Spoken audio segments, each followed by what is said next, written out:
So that's what you've got to watch. And everybody's, there's always something.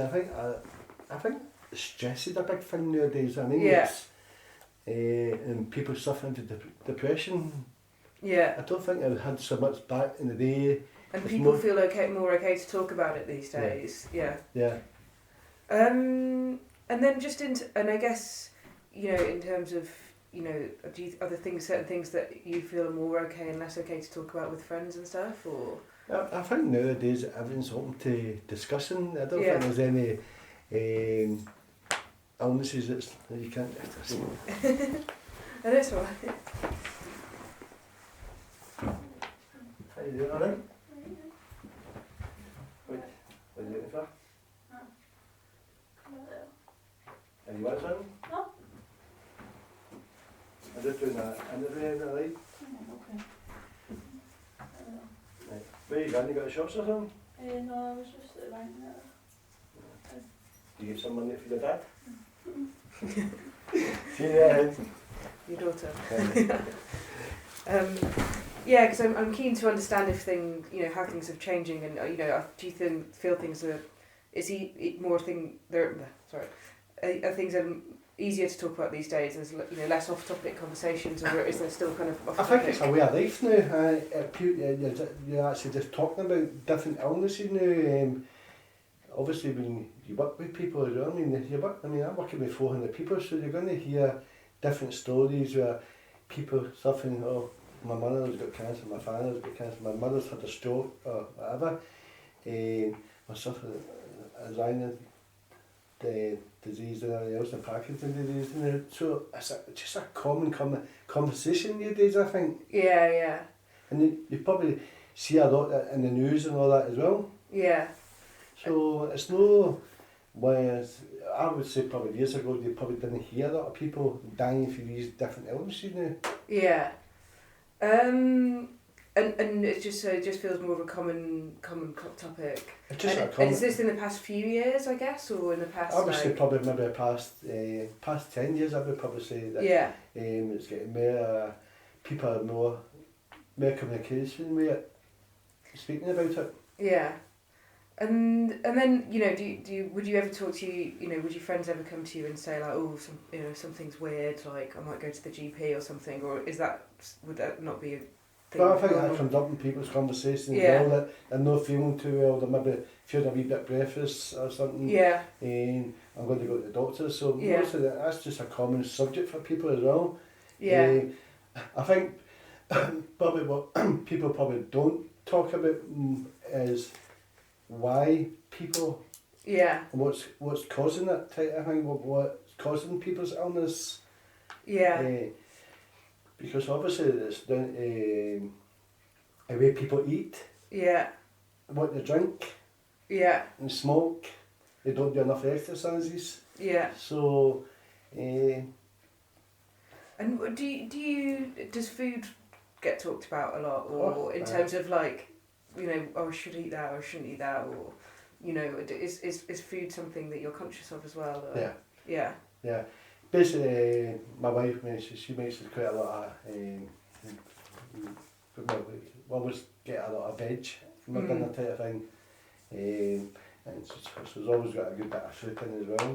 But when I do a bit of walking, I'm walking maybe 6 miles or something. I go and play a game of golf. Yeah. So I do a bit of walking as well. My wife, she does a bit of exercise as well. She'll maybe walk down the park for Sibyl, just in park. Yeah, so that's like a nice that's going 2 miles, so it's 2 rounds in the outskirts. I mean, that's what it goes for, a whole 2 miles. So she does a bit of walking as well. But that's not to say that I'm completely healthy. I mean, it's even though I do these exercises, I'm probably a bit overweight as well. Not to a beast type, but I'd probably say I'm still over a bit of weight. But you feel, obviously you feel quite generally on top of things, doing some exercise and watching food and things like that, so it's good. And then as well, just thinking about going to the GP and stuff, you mentioned you go once a year for like a blood test to check that your thyroid medication's working and stuff. you know, do you go to the GP easily, or do you feel like you need to have, you know, what's your sort of attitude going, I guess? My probably attitude is probably old school again. That Yeah. don't go to the doctors if you don't need to. Yeah. So I have maybe hurt my foot or something or twisted my ankle. I'll just Yeah.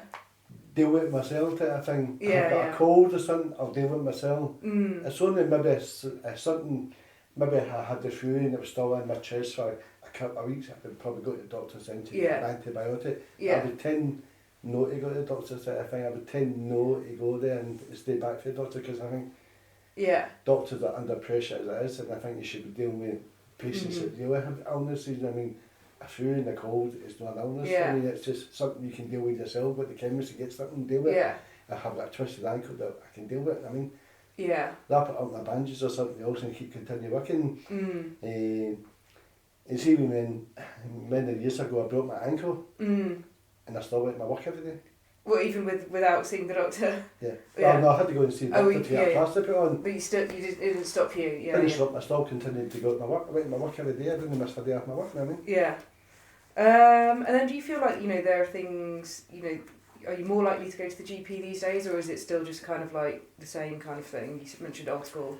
Probably, I'm lucky maybe apart from my blood test, I'm probably lucky I go to the doctors once a year. Yeah. And do you feel like I'm thinking about your friends and stuff and what they might say about the GPs. Do they like Well, I think talk about going, or a lot of people, basically a lot of people complain is they maybe have to wait a week to get an appointment. yeah. And they're quite upset about that. And my God, I'm ill and everything else and I can't get an appointment to go to your doctor. Yeah. And I think a lot of them maybe they complain about when maybe they had to go to the emergency services hospital, they can wait maybe 6 or 7 hours Yeah. to be treated. I mean, they complain about that. Oh yeah, so they've gone and then they yeah. So maybe someone has maybe twisted their ankle. Yeah. And they had to go in and get an X-ray. They're saying they can maybe sit in the hospital for 6 to 7 hours. And do you feel like, you know, anything's got worse in the past few years in terms of this stuff, or has it always been quite hard to get an appointment and that kind of thing? Or? No, I actually think it's got worse. I think Yeah. obviously there are not enough doctors, and Yeah. apart from that, the doctors that we do have are under stress ourselves. And Yeah. And you know, and then do you get invited for, like, you know, general checkups once a year and or by the doctor or anything like that? Because I know some doctors just invite everyone once a year for a, you know, checkup or. the one thing I get is obviously I do my blood test once a year, Yeah. and also every 2 years I do that the test for over 50s. That's a bowel test. Bowel, yeah. Uh-huh. So I do that every 2 years. Yeah. And what test is that? Is that a blood test or No, yeah? no, it's a toilet test. Okay. Yeah. And so, you know, those are the sort of the two regular tests, I guess. Yeah. No, as I say, I think, and I don't know whether done in England, but every 2 years it's compulsory here. That well, they will all send it to you. When you do it, knows another matter. But obviously, I do it every 2 years. So every 2 years, Yeah. they send it out to you, and it's just a wee card. Yeah. And basically, you just got to put the stuff in there for 3 days and just send it back to them. Oh, and then they test it and then Yeah, they that's yeah. it. So I guess thinking about kind of more risk awareness, so things that you personally might feel that you're at higher risk of getting. What are your thoughts on what you feel are sort of potentially higher risk of? Just, you know, probably a heart attack. Yeah. Yeah. Any other things? The unfortunate thing is nobody can predict what's going to happen to them, and here's a perfect example. My brother, he's 54 and he's got cancer, I mean, which is quite so. The only one thing I guarantee is you will die type of thing, but who knows what they're going to die in? You could, you know, so you could die. yeah. I would probably say the heart attack for myself probably because the speed that I do things at, you know,